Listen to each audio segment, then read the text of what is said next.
ان کے ساتھ نوجوان اسکالر پروفیسر بشار صدیق ہزاروی اور ان کے ساتھ دماغی امراض کے ایک مشہور اسپتال کے MS ہیں ڈاکٹر سید عمران مرتضیٰ، بڑے صوفی ماشاءاللہ ڈاکٹر، آپ تینوں کا بہت بہت شکریہ آپ تشریف۔ جی علامہ صاحب، عبادات سے شروع ہوتے ہیں، رمضان پاک کی عبادات کیا ہے؟ بسم اللہ الرحمن الرحیم۔ قال اللہ تبارک و تعالی فی الکلام المجید والفرقان الحمید، یا ایہا الذین آمنوا کتب علیکم الصیام کما کتب علی الذین من قبلکم لعلکم تتقون، صدق اللہ العظیم۔ آج کے پروگرام میں جو استقبال رمضان، اس پروگرام کو کہا جا سکتا ہے کہ ہم رمضان المبارک کا استقبال بھی کر رہے ہیں اور اس کی تیاری کے لیے اپنے آپ کو اس دھارے میں ڈالنے کی کوشش کر رہے ہیں جس دھارے میں آقا کریم علیہ السلام نے آمد رمضان سے پہلے اپنے صحابہ کرام کو ڈالا تھا اور آپ نے خطبہ ارشاد فرمایا تھا۔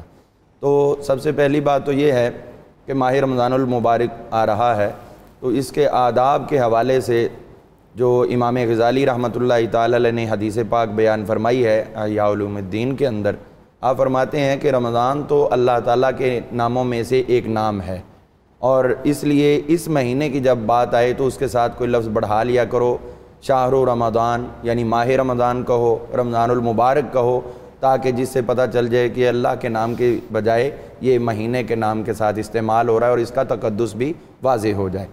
اب جہاں تک ہمارے آج کے پروگرام کا تعلق ہے کہ اس کے اندر معمولات کیا ہونے چاہیے، تو سب سے پہلی بات تو یہ ہے کہ بذات خود روزہ سب سے بڑا معمول ہے جو ہم پہ فرض کیا گیا من جانب اللہ، اور یہ مدینہ منورہ کے اندر بعد از ہجرت جو ہے وہ فرض ہوا، اور سن 2 ہجری کے اندر پہلی دفعہ روزے فرض ہوئے۔ اب ان مقدس ایام کے اندر جو سرکار نے فرمایا اس کے دن راتوں کی طرح ہیں اور راتیں دنوں کی طرح ہیں، یعنی اس کے دن میں بھی وہی ثواب اور اجر ہیں، راتوں میں بھی کوئی اعمال کرو گے تو وہی اجر و ثواب ہیں، لہٰذا اس کے کسی لمحے کو کمزور نہیں سمجھنا، ہر لمحے سے فائدہ اٹھانے کی کوشش کرنی ہے۔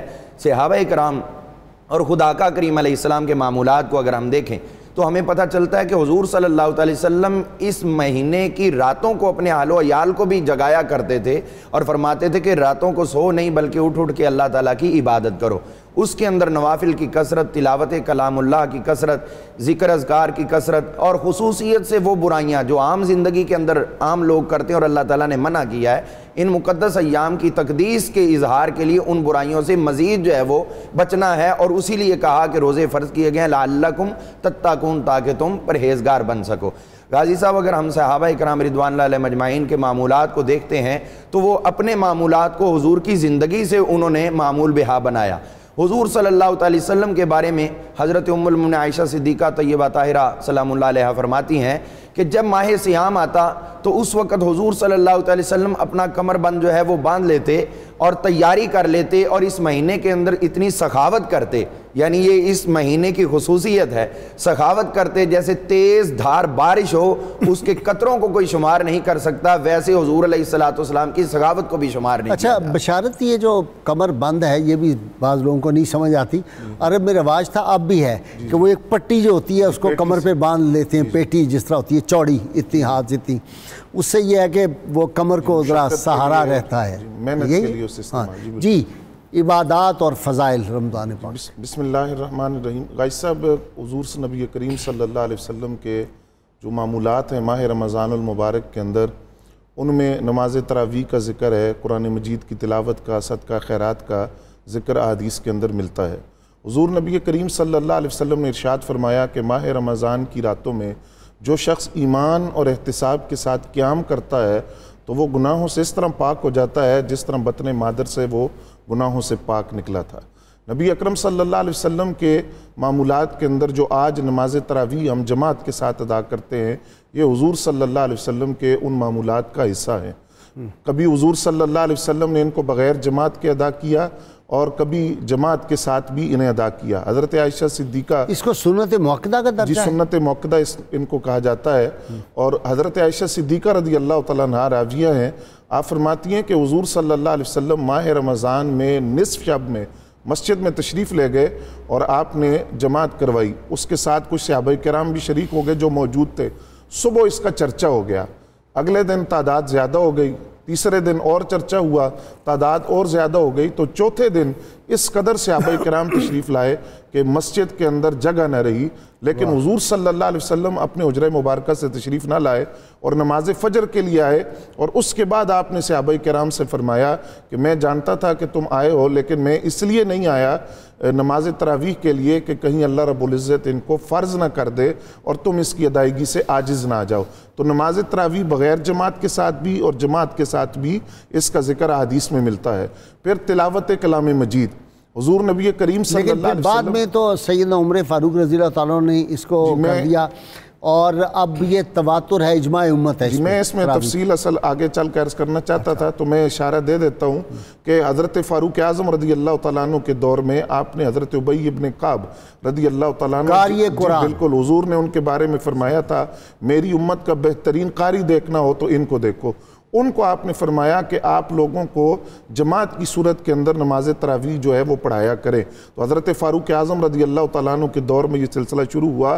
حضرت عثمان ذو النورین مولا کائنات علی المرتضیٰ رضی اللہ تعالیٰ عنہ، ان کے دور میں بھی یہی طریقہ تھا، اس وقت سے نماز تراویح جو ہیں وہ جماعت سے چلی آ رہی ہیں۔ اس میں ایک بات میں یہ عرض کروں گا کہ کچھ لوگ یہ کہتے ہیں کہ حضرت فاروق اعظم رضی اللہ تعالیٰ عنہ کا عمل دلیل نہیں ہے، لیکن یہ بات یاد رکھنی چاہیے کہ جس شخص کی رائے کی موافقت میں 22 آیتیں قرآن کی اتری ہوں اور جن کے بارے میں حضور صلی اللہ علیہ وسلم فرمائیں کہ اگر میرے بعد کوئی نبی ہوتا تو وہ عمر بن خطاب رضی اللہ تعالیٰ عنہ ہوتے، تو وہ ان کا عمل یقیناً دلیل ہے، اور صحابہ کرام کا عمل جو ہے، اور دوسرا صحابی کن نجوم بیئیہم اقتدیتم اہتدیتم، جی بالکل، میرے صحابہ ستاروں کی مانند ہیں، جس کو بھی فالو کرو گے ہدایت پا۔ جی ڈاکٹر صاحب ذرا آپ یہ بتائیں، روزے میں بھوک، 17 گھنٹے، پیاس، پانی کی کمی ہو گئی، کھانے کی کمی ہو گئی، ذرا یہ بتائیں اس کے فوائد انسانی ذہن پہ کیا مرتب ہوتے ہیں اور اس کی فزیک پہ کیا؟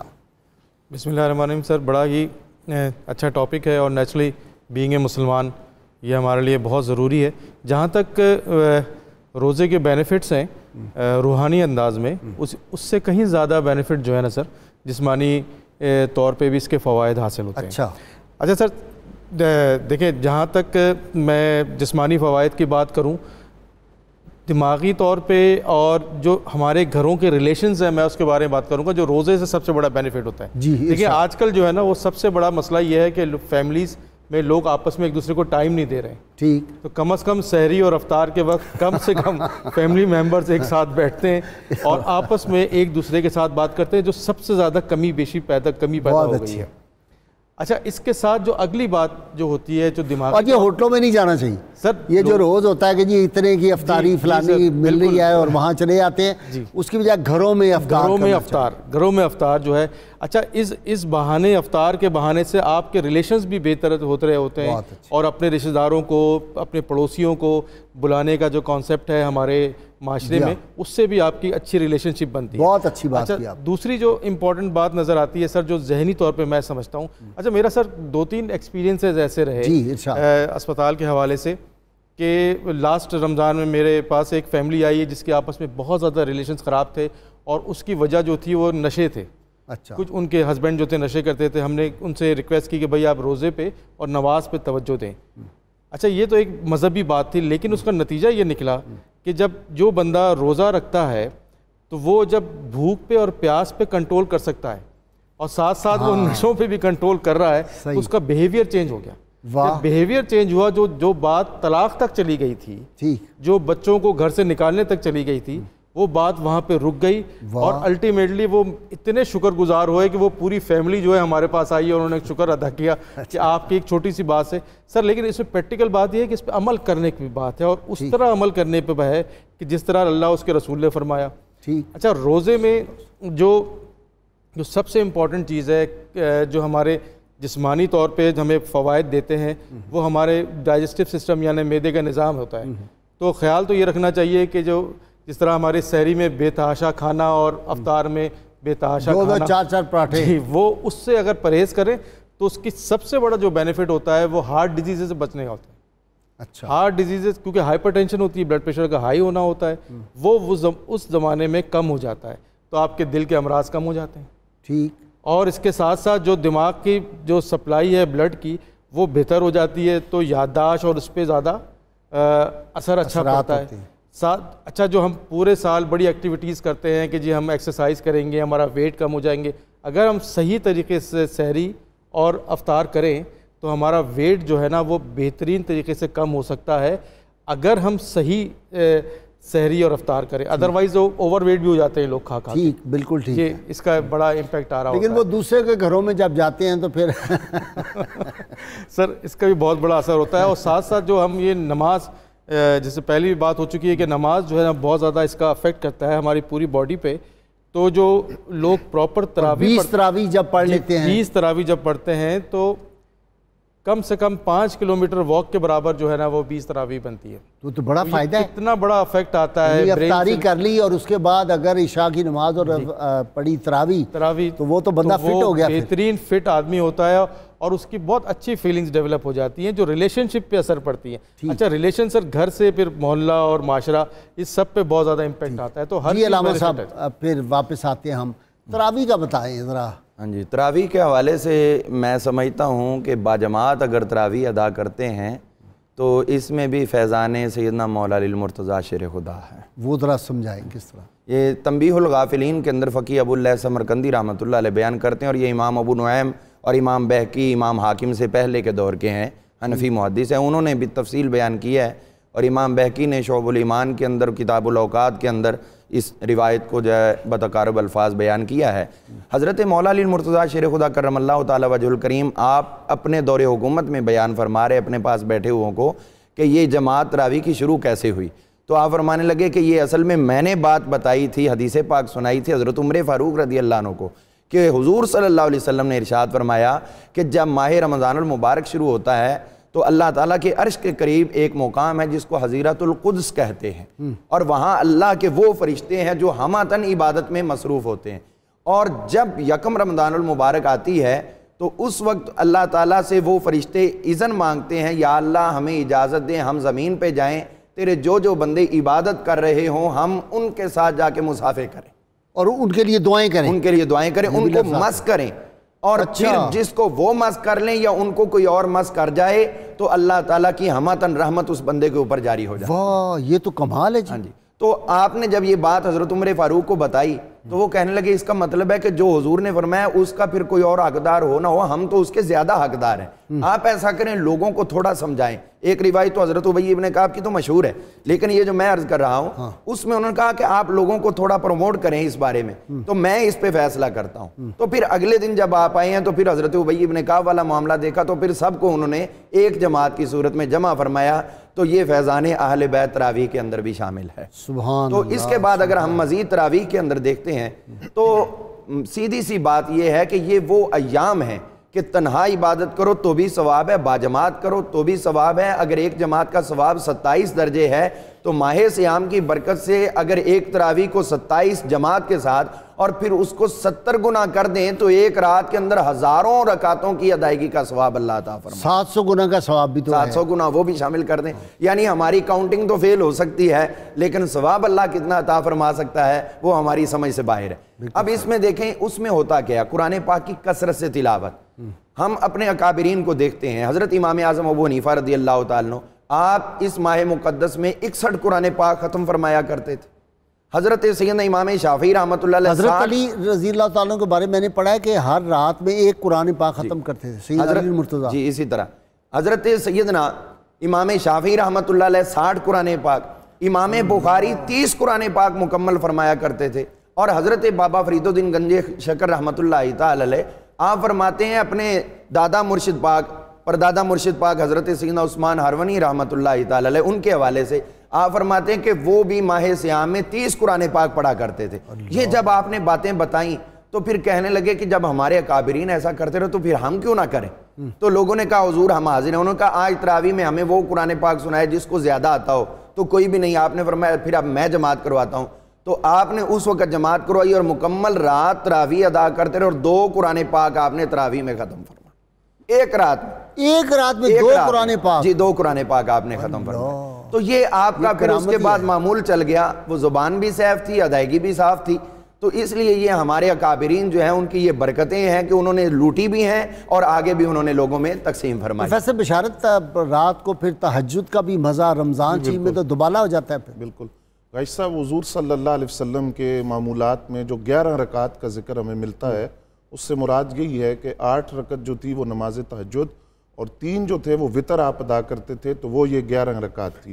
وطر آپ تہجد کے ساتھ ادا کرتے تھے؟ جی بالکل، تہجد پڑھنے کے بعد؟ جی بالکل۔ اس کے اندر بڑی فقہاء نے بھی اور صوفیاء نے فضیلت بیان کی ہے کہ جو شخص رات کے تیسرے حصے میں اٹھتا ہے عشاء کے آخری وقت میں، تو بہتر یہ ہے کہ وہ وطر کی نماز اس وقت پڑھا کرے، اس وقت اس کی فضیلت زیادہ ہے۔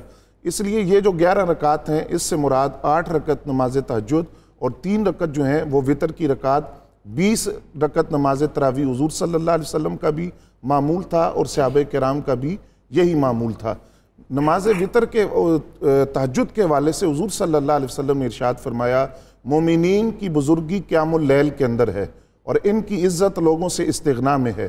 اور ایک روایت کے اندر آپ نے فرمایا کہ جو برگزیدہ بننا چاہتا ہے تو میری امت کے اندر برگزیدہ وہ لوگ ہیں جنہوں نے سینوں میں قرآن اٹھا رکھا ہے اور جو رات کو تہجد کی نماز پڑھتے ہیں اور قیام اللیل کرتے ہیں۔ ذرا کالر لے لیں جی کوئی۔ السلام علیکم۔ وعلیکم السلام جی۔ جی کون صاحب؟ میں راجہ زاہد بات کر رہا ہوں سانگڑ سے۔ جی جی راجہ صاحب۔ راج صاحب پہلے تو آپ لوگوں کو بہت بہت مبارک ہو 92 نیوز پر یہ پروگرام شروع کرنے کی، اور میں 92 نیوز کو بھی مبارکباد پیش کرتا ہوں۔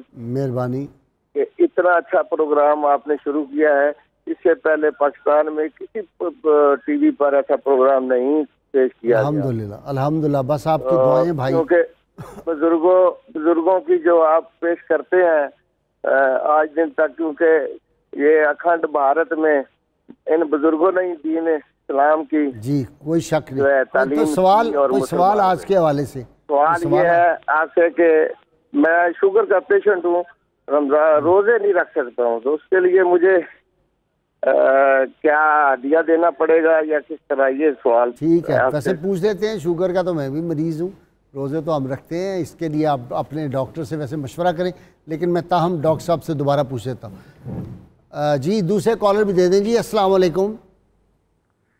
السلام علیکم۔ جی وعلیکم السلام ورحمۃ اللہ۔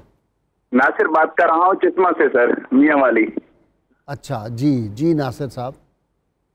پپلا، اچھا لیاقت آباد، یہ پپلا وہی ہے؟ پپلا وہی ہے جس کو لیاقت آباد کہتے ہیں؟ آپ ٹی وی بند کر دیں۔ میرا سوال سر یہ، ہاں،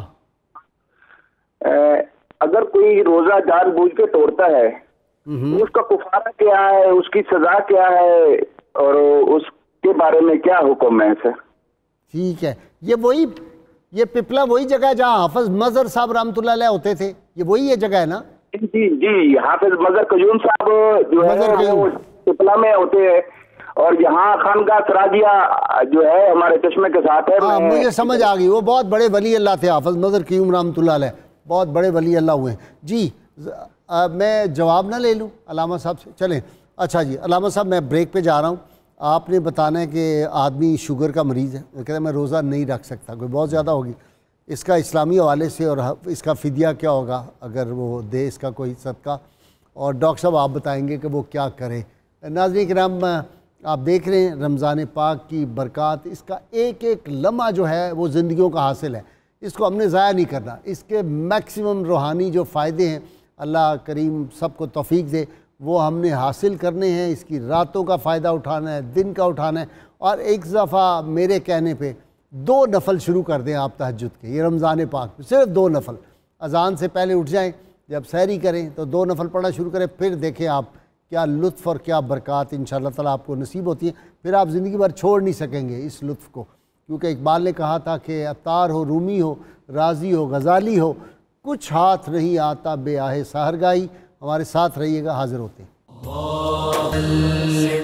ایک کالر ہیں جی، دے دیں۔ السلام علیکم۔ جی وعلیکم السلام۔ جی فرمائیں۔ جی میں پروین کوثر بات کر رہی ہوں پھول نگر سے۔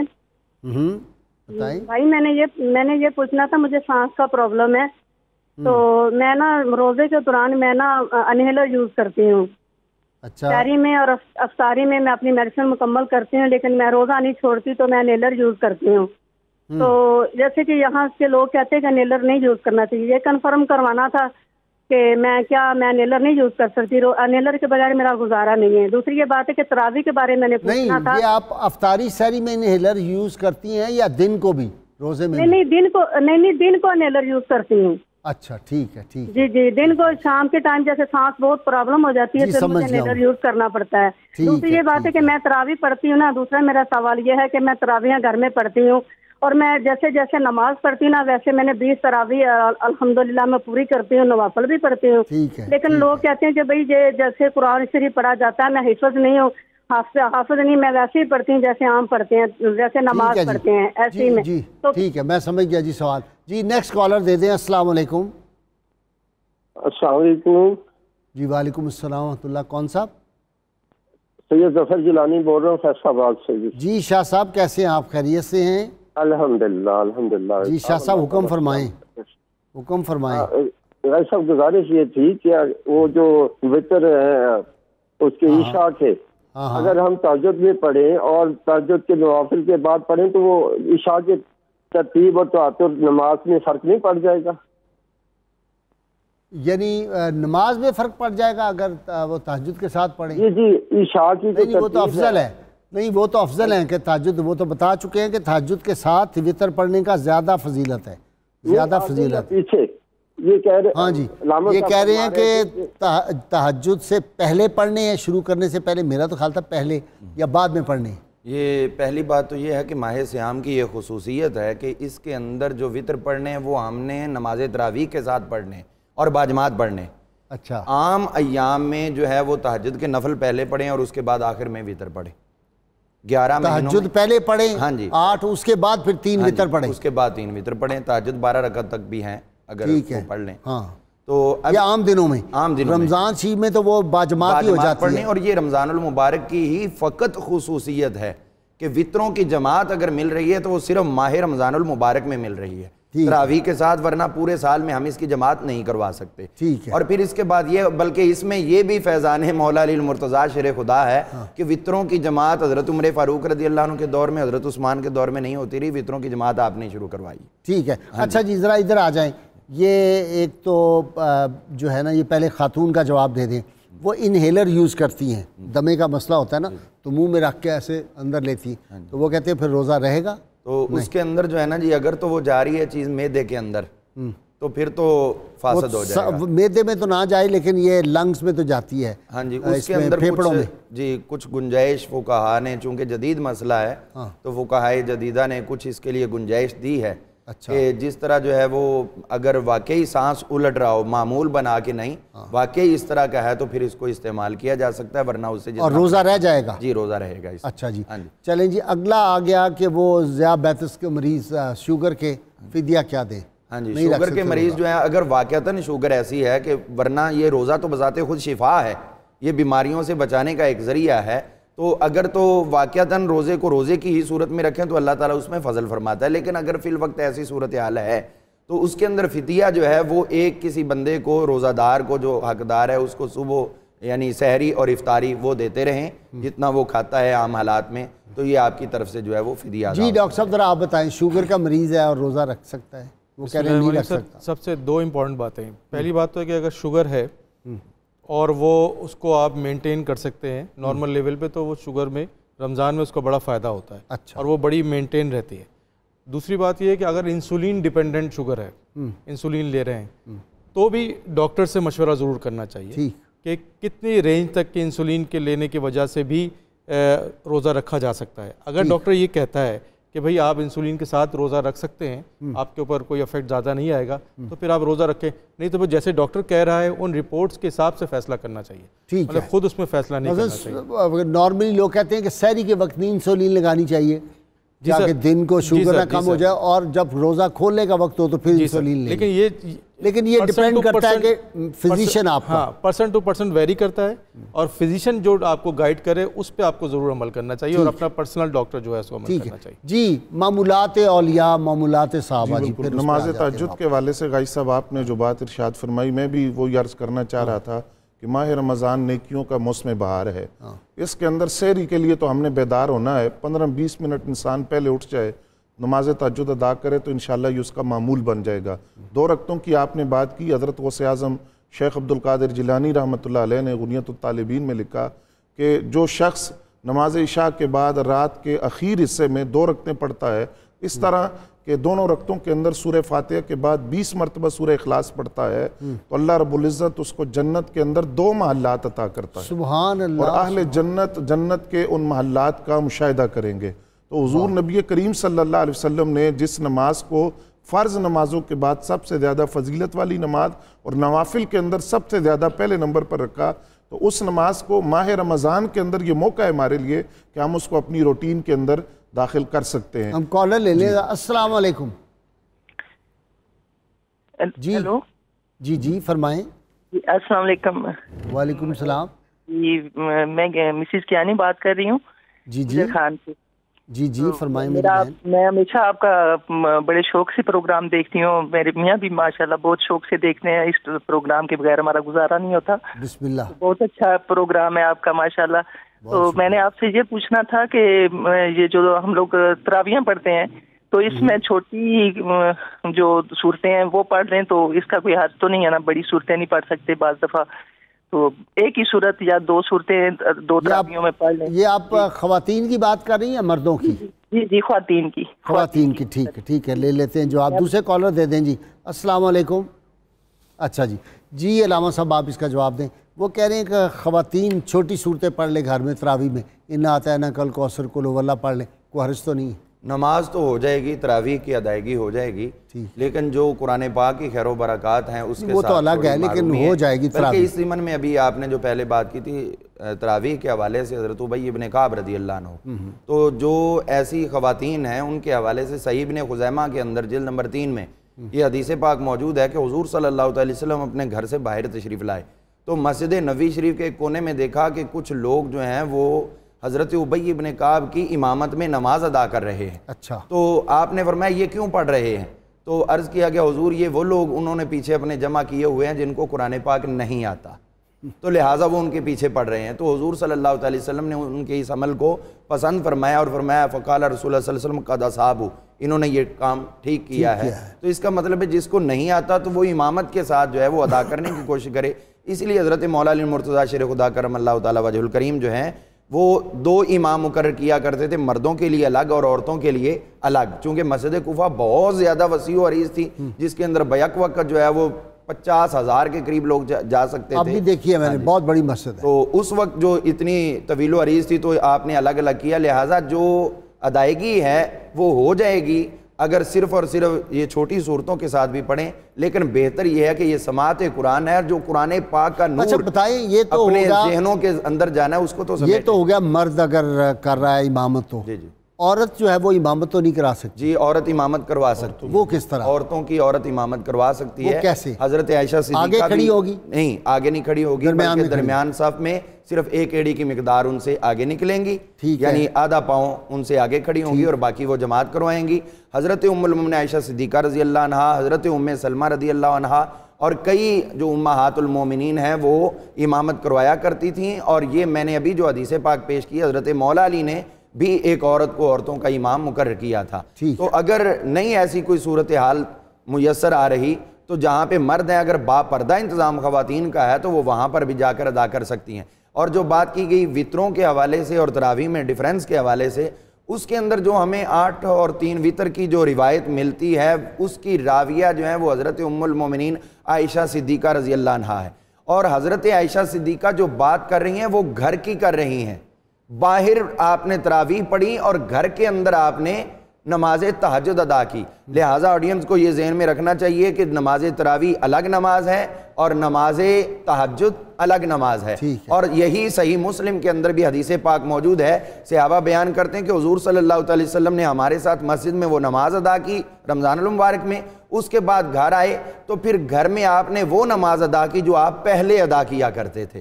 تو اس کا یہ مطلب ہے کہ نماز تہجد جو ہے وہ رمضان المبارک کے اندر بھی قائم و دائم ہے اور یہ ہمارے معمول میں بات رہنی چاہیے. نماز تراویح کے ساتھ اس کو جوڑ کے چھوڑ نہیں دینا چاہیے. اور جب وہ تہجد ہو جائیں گی 8 رکعت اور ساتھ میں 3 وطر جو ہے وہ ایڈ ہوئے تو اس کا لازمی مطلب نکل آیا کہ پھر تراویح جو ہے وہ 20. اور جہاں تک شوگر کا مسئلہ ہے شوگر کے مریضوں کو زیادہ تر جو ہے وہ ڈاکٹر حضرات تجویز کرتے ہیں کہ آپ سیر کرو، چہل قدمی کرو.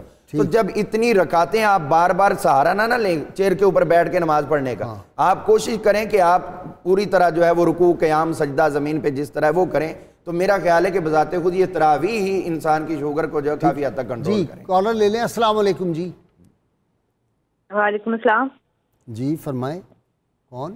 میں نادیہ بات کر رہی ہوں لیا سے. سر میرا سوال ہے کہ میں 2017 میں عمرہ کرنے گئی تھی. وطر کے حوالے سے سوال ہے کہ میں نے کہیں پڑھا تھا کہ جب ہم 3 وطر نماز نیت کرتے ہیں اور 2 رکعت پڑھنے کے بعد تحیات کے پڑھنے کے بعد ہم کھڑے ہو جاتے ہیں، پھر الحمد شریف پڑھتے ہیں اور پھر ہاتھ نیچے کر کے اللہ اکبر کہہ کے پھر ہم ہاتھ باندھ کے دعائے قنوت پڑھتے ہیں. تو اس کے بعد ہم پوری اپنی نماز ادا کر کے سلام پھیرے تھے. جب میں 2017 میں عمرہ کرنے گئی ہوں لاسٹ ایئر، تو میں نے وہاں پہ مکہ اور مدینہ میں یہ سسٹم دیکھا کہ 2 رکعت جب وطر پڑھتے ہیں 2 رکعت نماز وطر نیت کر کے وہ سلام پوری پڑھ کے سلام پھیر دیتے ہیں اور اس کے بعد وہ 1 رکعت پڑھتے ہیں. ہاں وہ 1 وطر الگ پڑھتے ہیں. ٹھیک ہے میں سمجھ گیا. نیکسٹ کالر دے دیں. جی نیکسٹ کالر دے دیں. جی السلام علیکم. السلام علیکم سر. وعلیکم السلام. سر مجھے ڈاکٹر صاحب سے بات کرنی تھی. جی فرمائیں فرمائیں، ڈاکٹر صاحب سن رہے ہیں. سر ڈاکٹر صاحب سے گزارش کرنی کہ میرا بچہ ہے پچھلے 4 سال سے شیزوفرینیا مرض سے مبتلا ہے. شیزوفرینیا میں؟ ٹھیک ہے. ہاں جی کافی 4 سال علاج کرا رہا ہوں سر. اچھے ڈاکٹروں سے ماشاءاللہ کوئی فرق نہیں پڑا سر. دن بہ دن بڑھتی جا رہی، کمی نہیں ہو رہی سر. ٹھیک ہے میں کافی پریشان ہوں سر. ٹھیک ہے ابھی پتہ ہے ان کا بچہ ہے جی شیزوفرینیا کا مریض ہے، کہہ رہے ہیں علاج کر رہے ہیں تو اس کی اور حالت بگڑی ہے، کیا کریں؟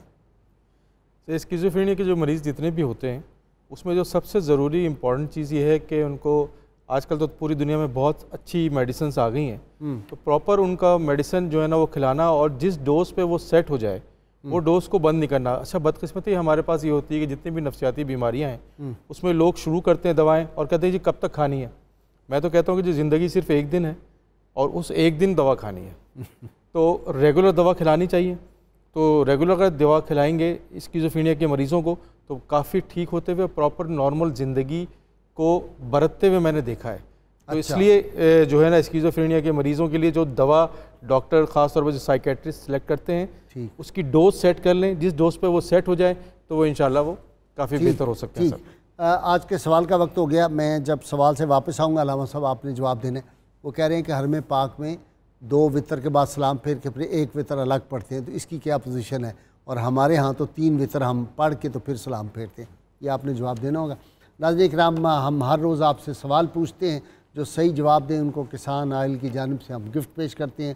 آج کا سوال ہے اسلام کی سب سے پہلی مسجد کا کیا نام ہے؟ گزشتہ سوال کا جواب رمضان المبارک میں صدقہ فطر دیا جاتا ہے. جنہوں نے سب سے پہلے خوش نصیب حضرات نے صحیح جواب دیے غلام حیدر قصور، فلک شیر فیصل آباد، میاں رشید احمد لاہور، روبینہ اظہر راول پنڈی، رابعہ نذیر پتو کی، محمد معظم اعجاز پشاور، محمد آصف مختار جڑاوالا، عمران الحق گجرات، حسن خان سیالکوٹ، خورشید احمد شاہ ملتان، مہر عقیل احمد راجنپور، محمد عبد الرحمن سائیوال. آپ سب کو انشاءاللہ آپ کے گھروں پہ ہم یہ گفٹ جو ہے وہ ڈلیور کروا دیں گے. جی علامہ صاحب وطر 2 الگ 1 الگ کے حوالے سے یہ ہے کہ وطر کا معنی ہوتا ہے وہ آخری رکعت جو ہے پہلی ڈبل رکعتوں کو طاق بنا دیتی ہے. وطر کا معنی طاق ہے. اب فقہ حنبلیہ کے اندر جو ہے وہ ہے کہ 2 رکعتیں پڑھ کے سلام پھیر کے پھر تیسری گنتے وہ بھی 3 ہی ہیں، لیکن وہ فاصلہ پیدا کرتے ہیں. جبکہ ہمارے ہاں یہ روایت موجود ہے مسند امام اعظم جامع المسانید کے اندر اور دیگر کتابوں کے اندر تحاوی شریف وغیرہ میں یہ موجود ہے کہ حضور صلی اللہ علیہ وسلم جب وطر پڑھتے تھے تو لا یفصلوا بینہن بسلام. حضور صلی اللہ علیہ وسلم وطروں کے درمیان جو ہے وہ سلام کے ساتھ فاصلہ نہیں کیا کرتے تھے. اور دیگر جو کتب احادیث ہیں ان کے اندر یہ واضح طور پر موجود ہے کہ وطروں میں سبح اسم ربک الاعلیٰ، قل یا ایھا الکافرون اور تیسری رکعت میں حضور صلی اللہ علیہ وسلم قل هو اللہ احد سورہ اخلاص پڑھ لیا کرتے تھے. تو یہ ہمارے ہاں فقہ حنفیہ کے اندر یہ معتبر اور مضبوط ترین ہے. اس طرح کی حدیث موجود ہیں کہ حضور صلی اللہ علیہ وسلم کا فاصلہ سلام سے نہیں ہے. اچھا جی دن کو کیا کرنے چاہیے اعمال؟ سارا دن سونا چاہیے اور اس کے بعد ٹیلی ویژن پروگرام دیکھنے چاہیے، ڈرامے وغیرہ ہوتے ہیں دل بہلانے کے لیے روزے میں بشارت؟ غازی صاحب اگرچہ حضور صلی اللہ علیہ وسلم نے اس طرف بھی اشارہ فرمایا کہ روزے دار کا سونا بھی عبادت ہے، لیکن اس کا ہرگز یہ مطلب نہیں ہے کہ سحری کھا کر افطاری تک پھر بندہ سوتا رہے، میں نے عرض کیا کہ یہ تو نیکیوں کا موسم بہار ہے، اور اس میں ایک عام عبادت ہے جس کی طرف میں توجہ دلانا چاہتا ہوں، صلاۃ التسبیح کی حضور صلی اللہ علیہ وسلم نے بڑی فضیلت بیان کی۔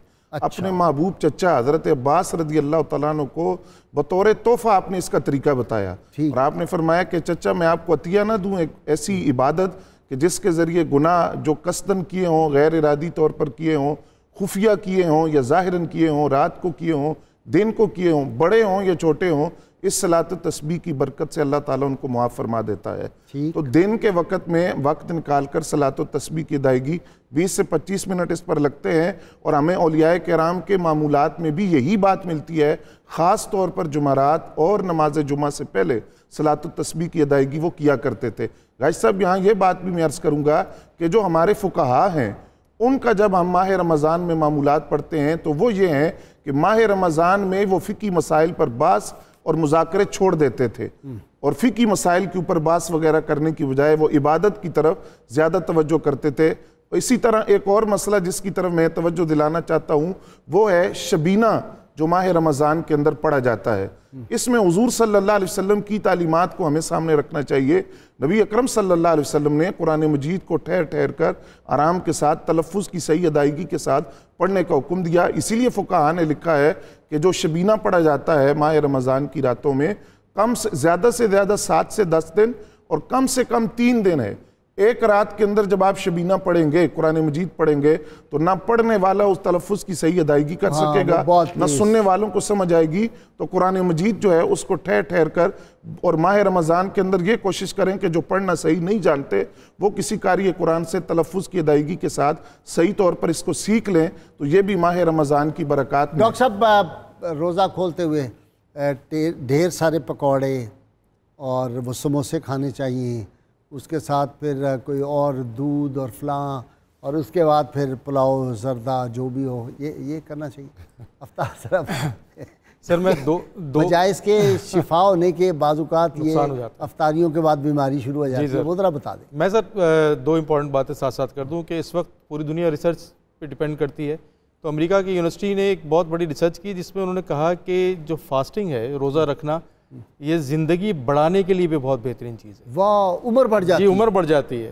اور جو ہمارے گھروں میں جو ہماری خواتین جو بہت زیادہ اپنے میک اپ اور اپنی اسکن کا بہت خیال کرتی ہیں، روزہ رکھنے سے وہ بھی بہت بہتر ہو جاتی ہیں سر۔ سبحان اچھا سر، تیسری چیز جو ہے کہ کیونکہ دنیا کی جو سب سے سائنٹیفک مشین ہے وہ انسان خود ہے، ٹھیک، 24 آورز اس میں جو ہے نا مختلف ایکٹیویٹیز ہو رہی ہیں، ٹھیک، تو اس کو ریسٹ دینا بھی ضروری ہوتا ہے۔ تو روزے کا جو سب سے بڑا فائدہ ہے وہ ہے کہ اس کو ریسٹ دیا جاتا ہے، مشین کو ریسٹ مل جاتا ہے، ریسٹ دیا جاتا ہے۔ اور اس میں 2 بڑے آرگن ہیں جس کو وائٹل آرگن کہتے ہیں، وہ دل اور جو ہے نا اپنا جگر جو ہے، ان دونوں کو جو ہے نا وہ ریسٹ ملتا ہے۔ جگر کو ریسٹ ملے گا تو اس میں جو ہمارے زہریلے مواد ہیں وہ بھی جسم سے نکل رہے ہوتے ہیں، ٹاکسن جسے کہتے ہیں عام لفظوں میں، اس کا ایک فائدہ ہوتا ہے۔ اچھا، جو معدے کو جب آپ ریسٹ دیتے ہیں تو اس سے بھی جو ہے وہ جو آپ کا کویسچن تھا، اس کا سب سے بڑا افیکٹ یہ ہوتا ہے کہ آپ کا نظام ہاضمہ جو پورے سال یعنی 11 مہینے 24 آور چل رہا ہوتا ہے اس کو ریسٹ ملتا ہے اور وہ اسٹرینتھن ہو جاتا ہے اگلے 11 مہینوں کے لیے۔ تو ریسرچ یہ کہتی ہے کہ آپ ویسے مہینہ میں تو ضرور روزے رکھیں، لیکن آپ اگر عام دنوں میں بھی ہفتے میں 1 دن یا 2 دن اگر روزہ رکھیں، یہ امریکن ریسرچ کہہ رہی ہے، تو آپ کی زندگی جو ہے نا بڑھ جائے گی، آپ کی ہیلتھی لائف بڑھ جائے گی۔ ڈاکٹر صاحب آپ کا شکریہ، پروفیسر بشارت آپ کا، علامہ صاحب آپ کا بھی بہت شکریہ۔ ناظرین کرام، کتاب الشفا سے نسخے کا وقت ہو گیا۔ بہرے پن کا علاج، سورۃ الاعراف کی آیت نمبر 204 روزانہ 141 بار پڑھ کر انگلی پر دم کر کے کان میں پھیر لینے سے بہرے پن کا خاتمہ ہو جاتا ہے۔ شرط یہ کم از کم 11 مرتبہ کوئی بھی درود پاک جو آپ کو آتا ہو وہ آپ ضرور پڑھیں۔ حضرت سیدنا داتا گنج بخش علی حجویری رحمۃ اللہ علیہ فرماتے ہیں، روزہ ایک باطنی عبادت ہے جسے اللہ تعالیٰ کے سوا کوئی نہیں جانتا، اس لیے کہ ظاہر سے اس کا کوئی تعلق نہیں اور نہ کسی غیر کا اس میں کوئی حصہ ہے۔ اس سبب سے اللہ تعالیٰ نے اس کی جزا بھی بے حد زیادہ رکھی ہے۔ ناظرین کرام، اللہ تعالیٰ سے دعا ہے اللہ نے حضور رحمت عالمین صلی اللہ علیہ وسلم کی غیر مشروط محبت اور لامحدود وفاداری نصیب فرمائے، کیونکہ یہی جوہر ایمان ہے۔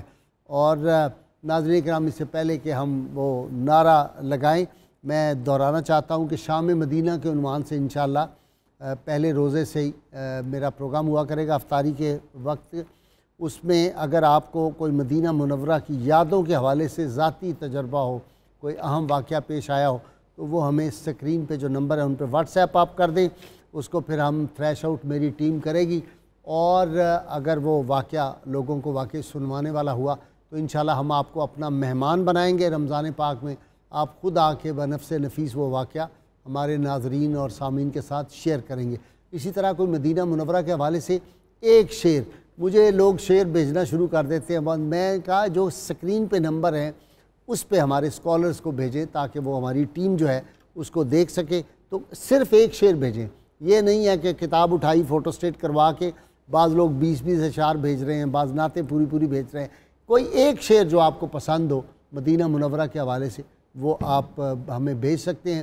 اسکالر حضرات رابطے کر رہے ہیں, اور بھی جو اسکالر آنا چاہیں ہمارے پروگراموں میں وہ بالکل ہم سے رابطہ کر سکتے ہیں. انشاءاللہ تعالی ہم چاہیں گے زیادہ سے زیادہ لوگ جو ہے وہ پارٹیسپیٹ کریں رمضان پاک میں ہمارے پروگراموں میں.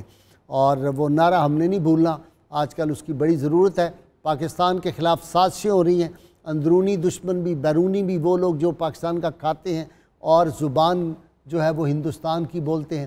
اس ماحول میں جتنے غیرت مند فرزند ہیں اس قوم کے, ان کا فرض بنتا ہے کہ روز زوردار نعرہ لگائیں, کیونکہ پاکستان کے اندرونی بیرونی دشمنوں کے سینوں میں یہ تیر اور تلوار کی طرح لگتا ہے, اور یہ ہم نے چبوتے رہنا ہے. انشاءاللہ پاکستان قیامت تک باقی رہنے کے لیے بنا ہے. اس کو جو نقصان پہنچائے گا وہ تباہ و برباد ہو جائے گا, جو اس کو لوٹے گا وہ برباد ہو جائے گا. ان کی نسلیں انشاءاللہ برباد ہوگی. پاکستان کے دشمنوں کی تیار ہو جائیے. میرے تینوں مہمان بھی ناظرین سامعین مل کے زوردار غیرت مند فرزندوں والا نعرہ انشاءاللہ ہم لگائیں گے. پاکستان کا مطلب کیا؟ لا الہ الا اللہ محمد رسول اللہ صلی اللہ علیہ وآلہ وسلم.